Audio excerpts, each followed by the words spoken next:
Peter Brackett turns to Moses Payne and says, "Let's do this"? Or did he say, "Why are we doing this?" That's right, the Boston General Court had to tell the commission at Netmark to get their act together, determine exactly where to establish their plantation, and then make it happen. No, the court probably didn't use these exact terms, but you get the drift, right? The old Connecticut path heading west past Dedham, Medfield, and Medway was genuine wilderness in 1662. Yet Brackett, Payne, and company wanted more than the seacoast could offer.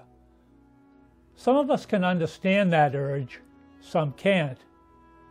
It would be exciting, yes, but also very dangerous. They were truly pioneers, forging the unknown. These little New England settlements turn into bustling towns.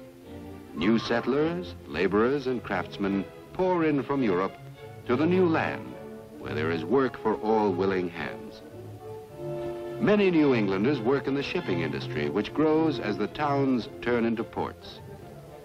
The rich forests provide wood for the fishing boats and for the ships of commerce that will sail across the ocean back to England and southeast to the West Indies and Africa. Many skills are needed for the making and handling of new vessels.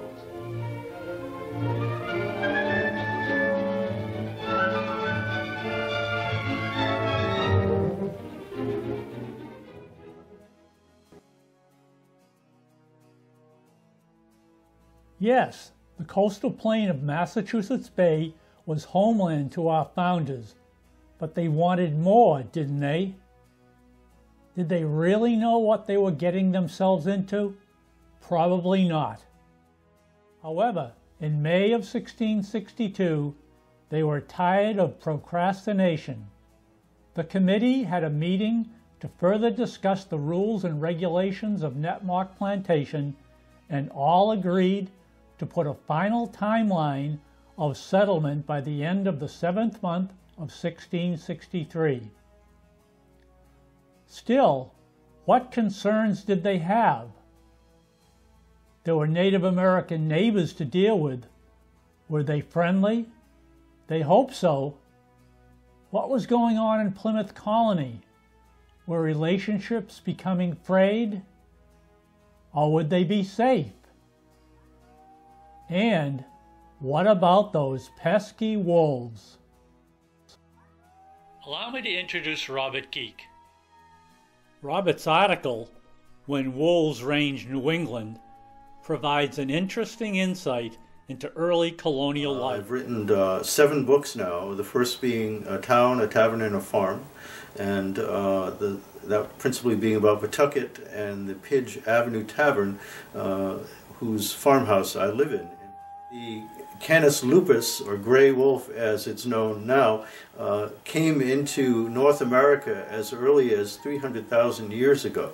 And so by the time that people began settling here in Plymouth and Boston and all the other outlying settlements, they were a tremendous population.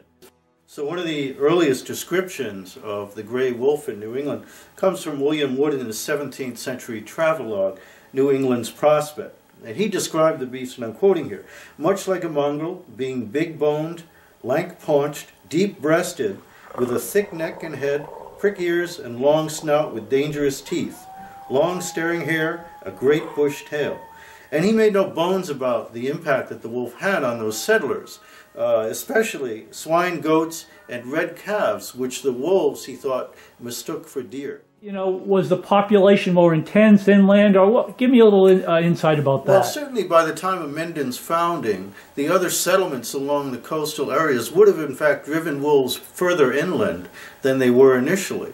As those colonies grew, those settlements grew, and people hunted and took away part of the wolf's diet, so to speak, as well as really vigorously hunting the wolves as much as possible. This would have driven them even further inland. So by the time of the 1660s, yes, the population would probably have been more intensified inland than along the coastal areas. Yeah. Particularly haunting sounds of howling at night must have been terrifying to any of the settlers, no matter what muskets they had or barricades to keep wolves out.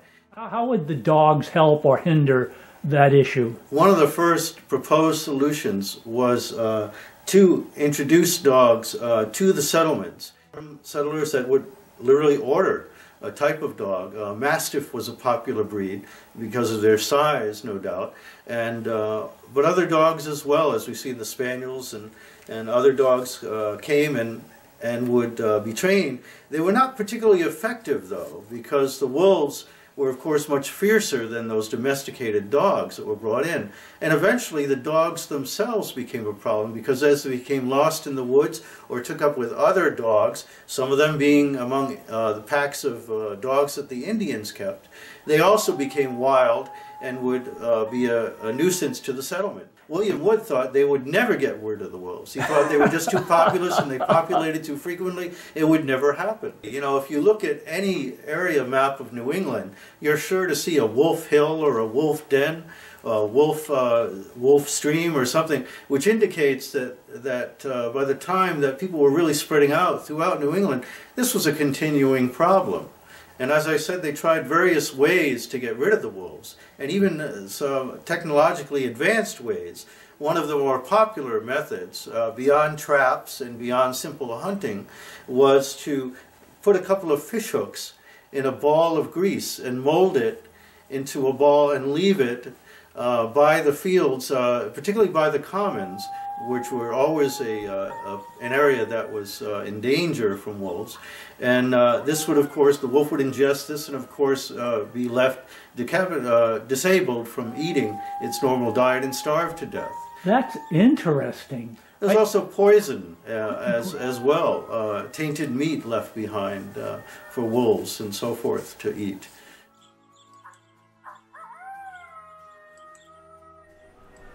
In Dr. John Metcalf's Annals of Mendon, he indicates that a consistent few Mendon townspeople would hunt or trap for wolves and collect bounties. Some of these were William Holbrook, Thomas White, John Thompson, and Eliza Wheelock, amongst others. The heads of the wolves would be brought to the town constable, who would then remove the ears and pay the bounty. Why were the early 1660s so significant? Harmony between Native Americans and English settlers were in serious doubt. Mutual respect had existed only a fleeting generation after Plymouth. Confusion and chaos ensued as cultures further commingled.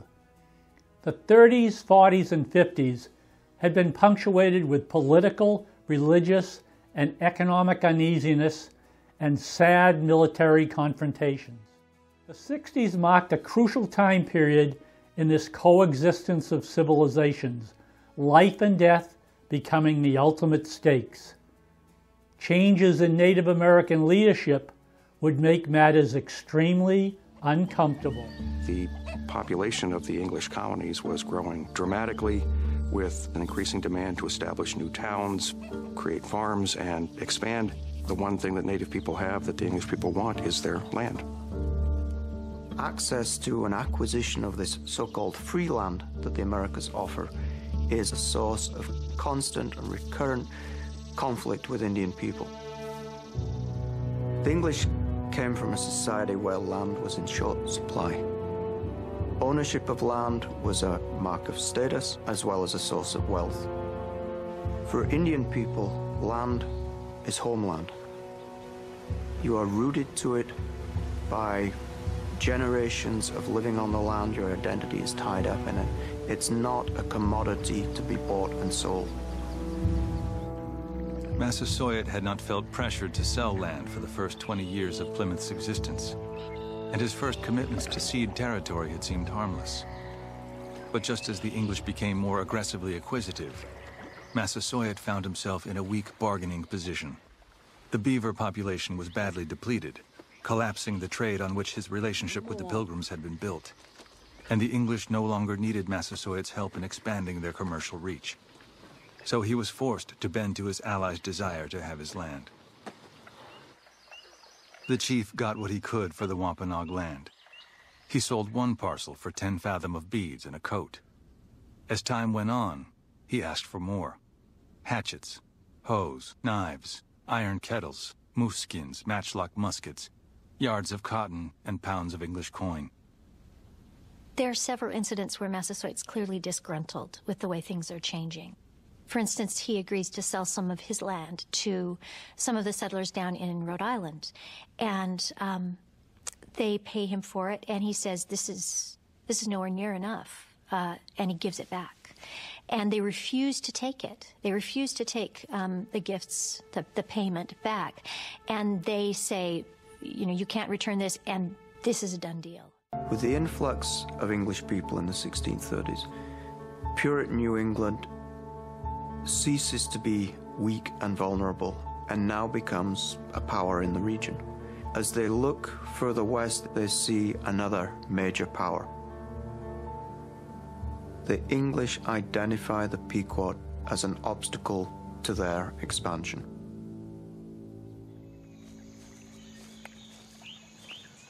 In the spring of 1637, Massasoit received word that a force led by Massachusetts Bay and Plymouth colonies had destroyed the Pequot, the most powerful Indian confederacy in the area. In the final battle, English soldiers, to the horror of their Indian allies, had burned an undefended village, killing hundreds. The Pequot War established in Indian minds the potential savagery of the English. The idea of 700 people, men, women, and children, perishing in the burning of a fort was incomprehensible to Indians. It was a cautionary tale that Massasoit did not forget.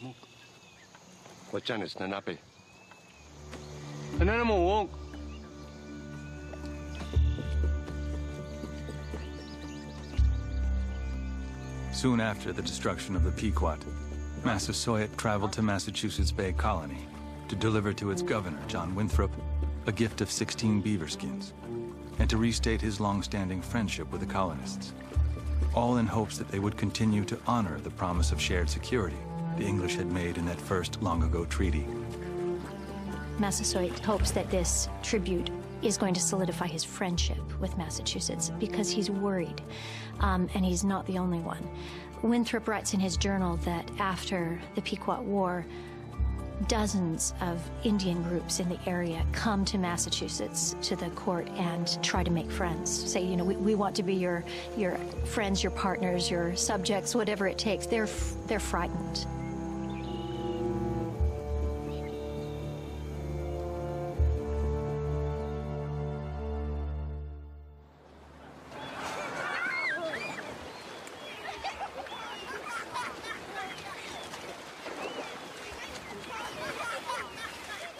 Massasoit's eventual heir, his second son, was born around the time of the Pequot War and nearly 20 years after the arrival of the Pilgrims.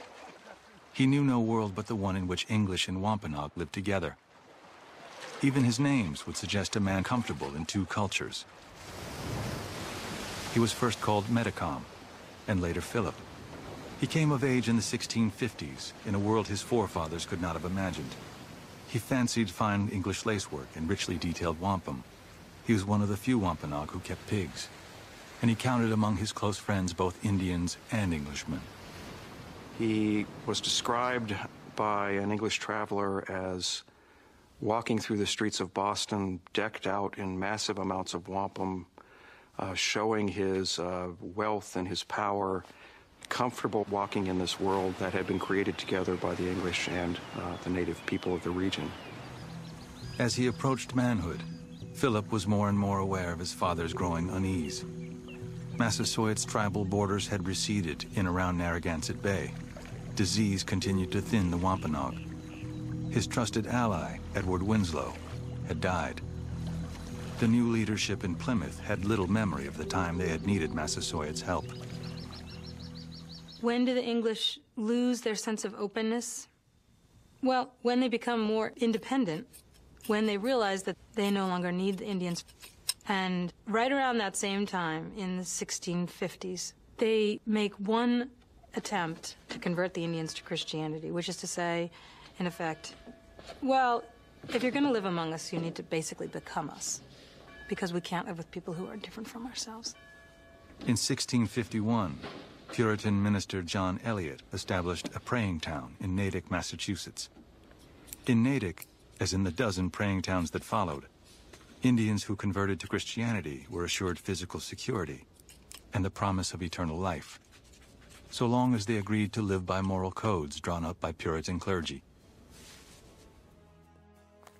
As Mendon's founders leave Weymouth and Braintree, heading for the western frontier and Netmark plantation, let's learn more about the geography, the inhabitants, the politics, and religious relationships within the expanding territory of the Massachusetts Bay Colony. Upcoming insights are eye-popping.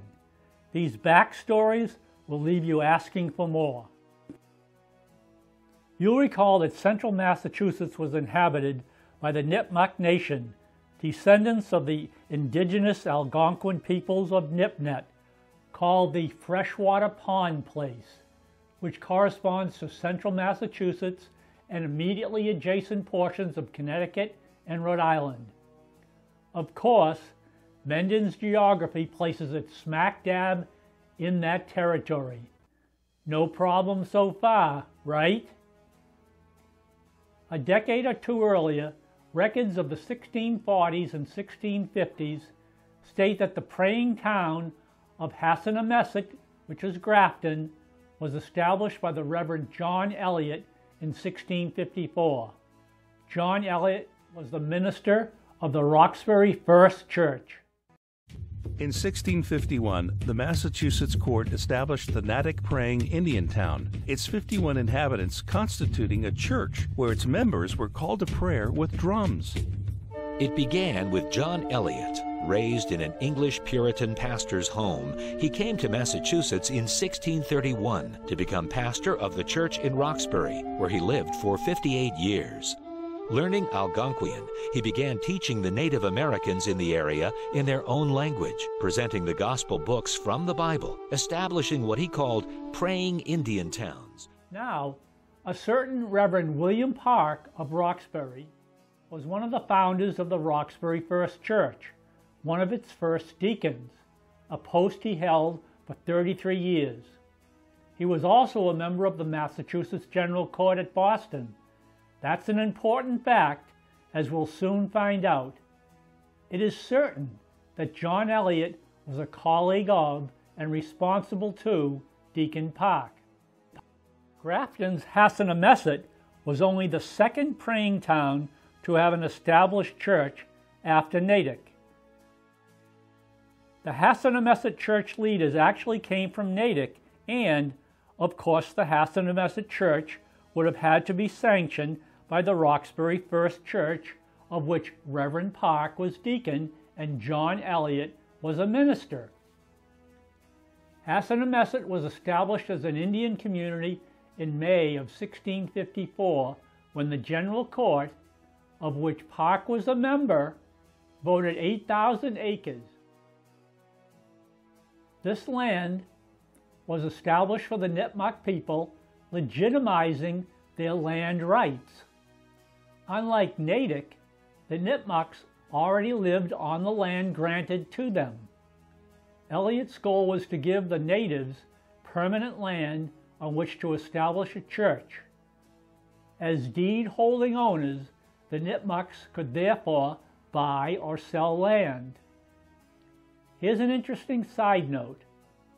8,000 acres was an enormous tract. For example, the Natick Praying Indian plot was only 3,000 acres. Another reference, the Mendon plot of 64 miles square, was approximately 41,000 acres. The Mendon 1662 deed was negotiated in part by Daniel Gookin, who was Eliot's right-hand man and helped with land grants for all the praying towns. Gookin was made commissioner to the Algonquin Indians for Massachusetts Bay in 1656. The Mendon deed was also witnessed by John Eliot and Eliot's son. Reading the Mendon deed, we also see that the town of Mendon gives as grantors of this land several Indian leaders, two of whom were from Natick. Certainly, magistrates of the General Court paid visits to the praying town a decade earlier, beginning in 1652, and Park was no doubt one of them. Hassanamesset was ancestral Nipmuc land, but it was also on the Great Trail or the Old Connecticut Path. In summation, it's not a stretch to think that all of these circumstances and relationships contributed to where and why the Nipmuc Plantation land grant came to be. In essence, Mendon was sold to the Nipmuc Commission by its Nipmuc owners essentially to raise funds to support its community in its new church at Hassanamesset.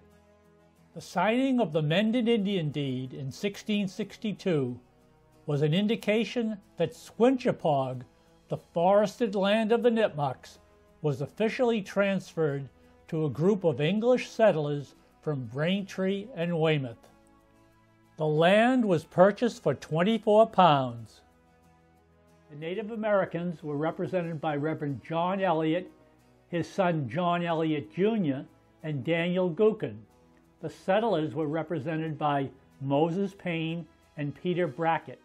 One very important aspect of the agreement of specific interest was that the deed allowed the Nipmucs to continue to hunt and fish this area, even though they no longer own the land.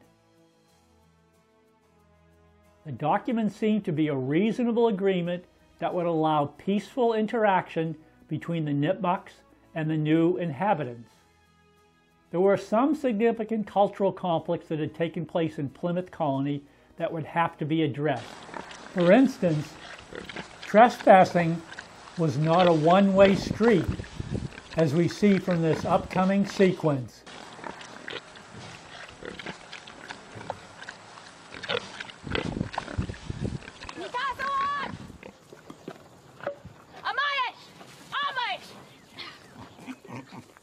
The animals that the English bring with them are incredibly devastating because they just let them run loose. The pigs in particular had apparently no natural enemies here. They would talk about, innumerable numbers of pigs just vacuuming up the acorns and the other things on which native people relied for food and on which these animals that the native people were accustomed to hunt relied for food.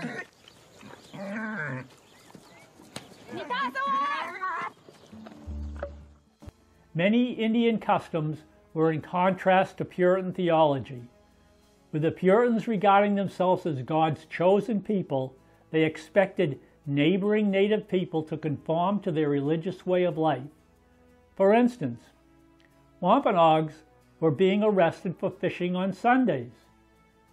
The natives were fascinated by English guns and whiskey. They readily traded for these, and their use, particularly when used together, led to some dangerous, unlawful behavior. The natives believed that all property rightfully belonged to the Creator, and that it was to be shared by all.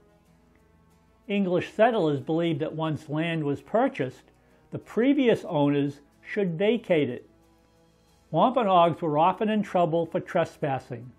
The English believed that it was God's will that the Indians conform to their quote-unquote superior way of life.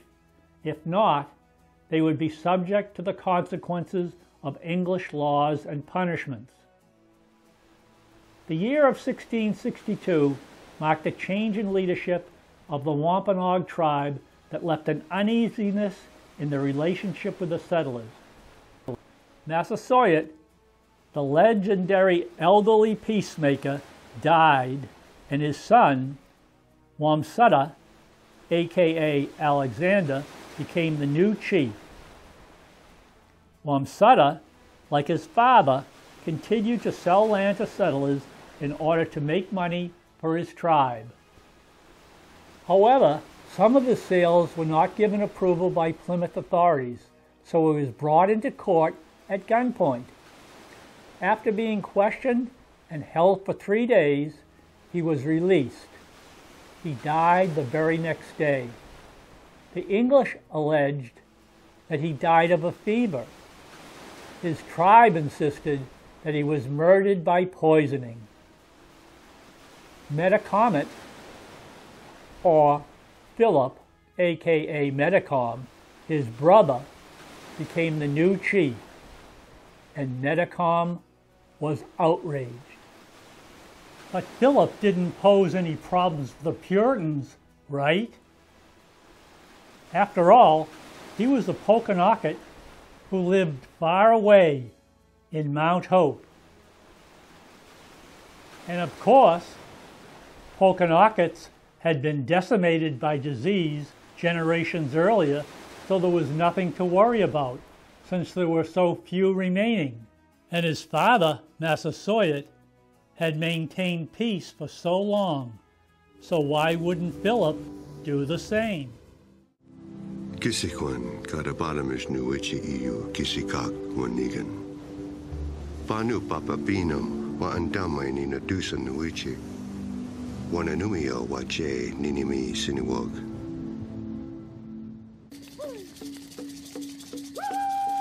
As Massasoit's days drew down, he made a point of stipulating in land deeds that Christian missionaries stay out of what remained of Wampanoag territory.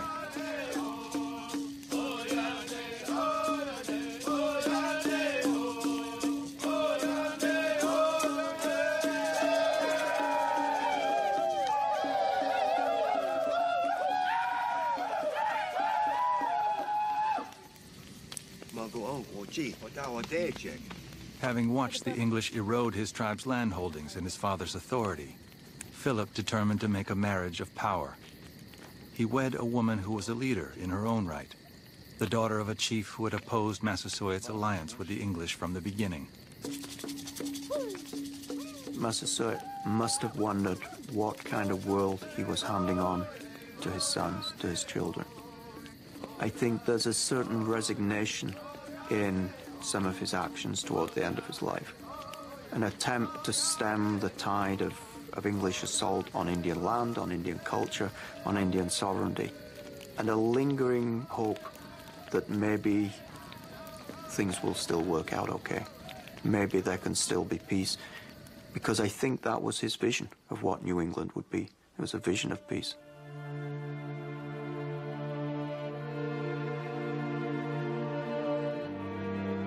Massasoit died in the early 1660s, 40 years after his first alliance with the Pilgrims.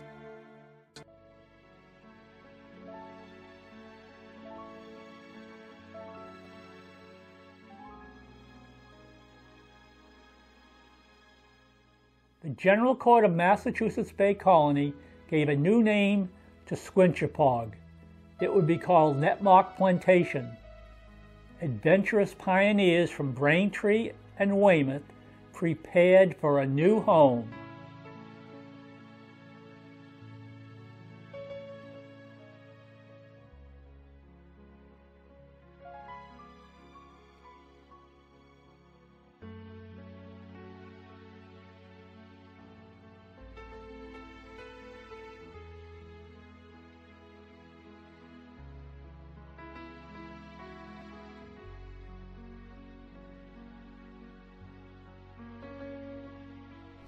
In the next episode of our mini-series, we'll see how our soon-to-be Mendon founders are doing as they leave Weymouth and Braintree, heading west to Netmock Plantation. We'll answer some of our prior questions as we follow their paths inland after uprooting their families and changing their lives forever. Interesting, little-known facts will be revealed. For instance, why would a man who owned over 1/3 of Nova Scotia choose to live at Netmock Plantation? Why did John Thompson want to build a tavern in this faraway frontier community? And who owned the saw pit on the Mendon Commons where wood for Mendon's first meeting house was cut? If you need help with the answers to these questions, then simply ask any Clough School 3rd grader. They know Mendon history. Please prepare for Episode 2 by reading America's first bestseller.